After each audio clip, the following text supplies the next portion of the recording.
पिछली कक्षा में हमने संयुक्त राज्य अमेरिका के संविधान की विशेषताओं के विषय में अध्ययन किया, जिसमें कुछ विशेषताओं जैसे निर्मित और लिखित संविधान, सर्वाधिक संक्षिप्त संविधान, गणतंत्रात्मक शासन व्यवस्था, लोकप्रिय संप्रभुता पर आधारित संविधान, संविधान की सर्वोच्चता, कठोर संविधान के विषय में अध्ययन किया। आज संयुक्त राज्य अमेरिका के बारे में, संयुक्त राज्य अमेरिका के संविधान की और विशेषताओं के विषय में अध्ययन करेंगे, उसके बारे में अध्ययन करेंगे, क्योंकि संयुक्त राज्य अमेरिका के संविधान की बहुत सारी विशेषताएं हैं।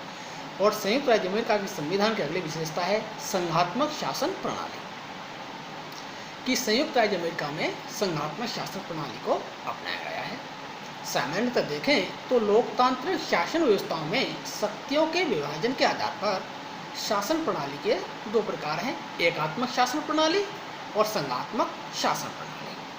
अब एक राज्य के संविधान द्वारा क्षेत्र के आधार पर शक्तियों का जो केंद्रीयकरण या विकेंद्रीकरण किया जाता है और राज्य के अंतर्गत शासन की केंद्रीय एवं स्थानीय इकाइयों के बीच में जो संबंध पाया जाता है, उसके आधार पर दो प्रकार की शासन व्यवस्थाएं होती हैं, जैसे एकात्मक शासन व्यवस्था और संघात्मक शासन व्यवस्था। तो पहले देखें कि एकात्मक शासन व्यवस्था किसे कहते हैं, संघात्मक शासन व्यवस्था किसे कहते हैं, इसके अर्थ के बारे में थोड़ी जानकारी प्राप्त कर लें। तो एकात्मक शासन वह होता है जिसके अंतर्गत संविधान के द्वारा शासन की संपूर्ण शक्तियाँ केंद्रीय सरकार में निहित कर दी जाती हैं और स्थानीय सरकारों का अस्तित्व एवं शक्तियाँ केंद्रीय सरकार की इच्छा पर निर्भर करता है।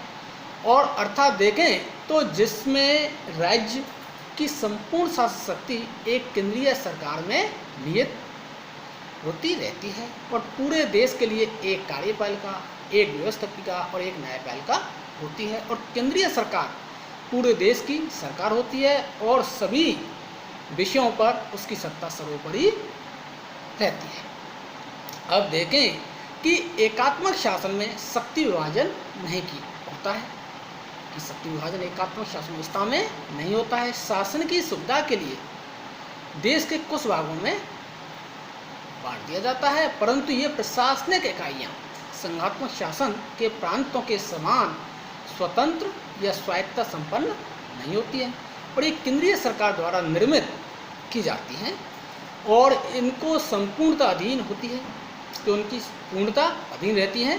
जो प्रांतीय सरकार है वो केंद्र सरकार की पूर्णता अधीन रहती हैं। इकाइयों को वही शक्तियाँ प्राप्त होती हैं जो उन्हें केंद्र सरकार द्वारा प्रदान की जाती है, कि केंद्र सरकार जो शक्तियाँ प्रदान करती है वही शक्तियाँ इकाइयों को प्राप्त होती हैं। केंद्रीय सरकार उनकी शक्तियों में कमी या वृद्धि भी कर सकती है, केंद्र सरकार की इच्छा पर निर्भर करता है।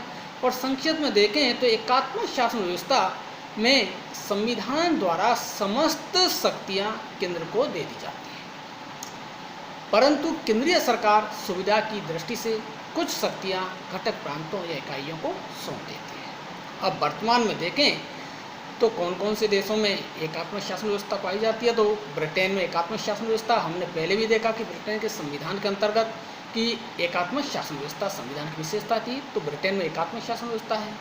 जापान में भी एकात्मक शासन व्यवस्था है, नॉर्वे, स्वीडन में भी एकात्मक शासन व्यवस्था है, फ्रांस में भी एकात्मक शासन व्यवस्था है, इटली में एकात्मक शासन व्यवस्था है, नीदरलैंड, बेल्जियम आदि देशों में एकात्मक शासन व्यवस्था है। विश्व के और भी देश हैं जहाँ पर एकात्मक शासन व्यवस्था है।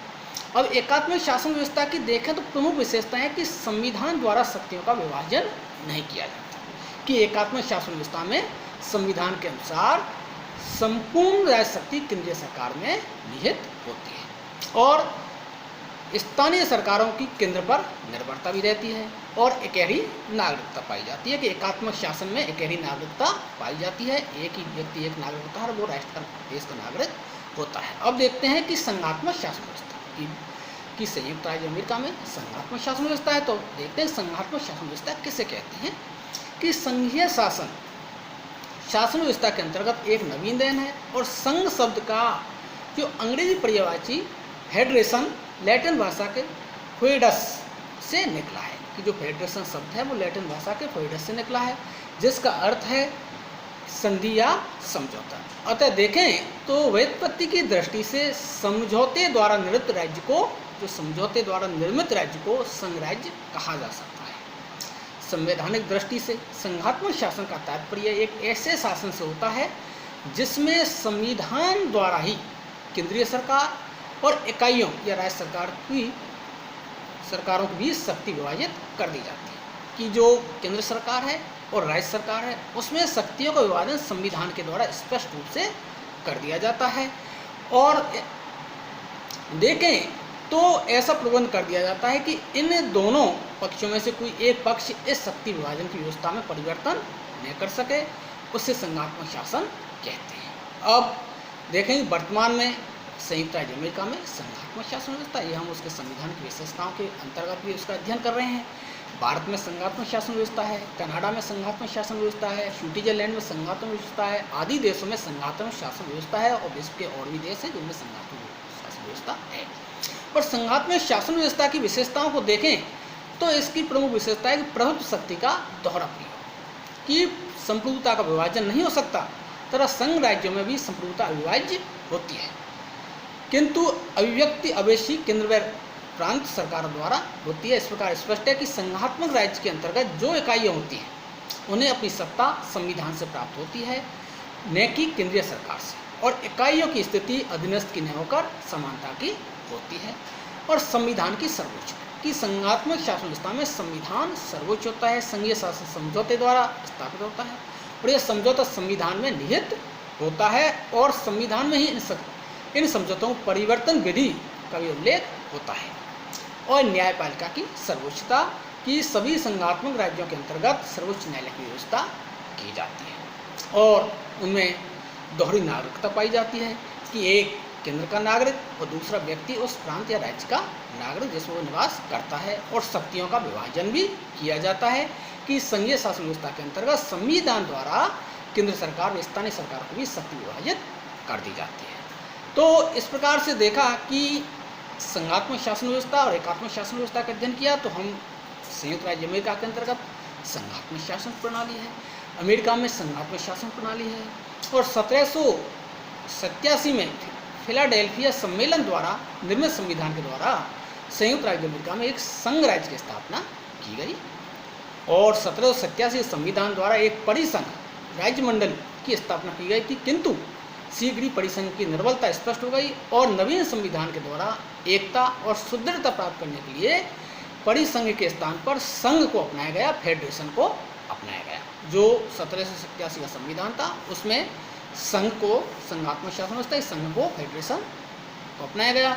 और 1789 में इस अमेरिकी संघ के 13 राज्य थे। जब 1787 में फिलाडेल्फिया सम्मेलन में संविधान को बना दिया गया था, उस समय संयुक्त राज्य अमेरिका के राज्यों की संख्या 13 थी, किंतु नवीन राज्यों ने संघ में प्रवेश किया, और आज अमेरिकी संघ में 50 राज्य हैं, कि जो अमेरिकी संघ है उसमें आज 50 राज्य हैं। इन राज्यों की अलग अलग सरकार हैं, वे अलग अलग संविधान भी हैं।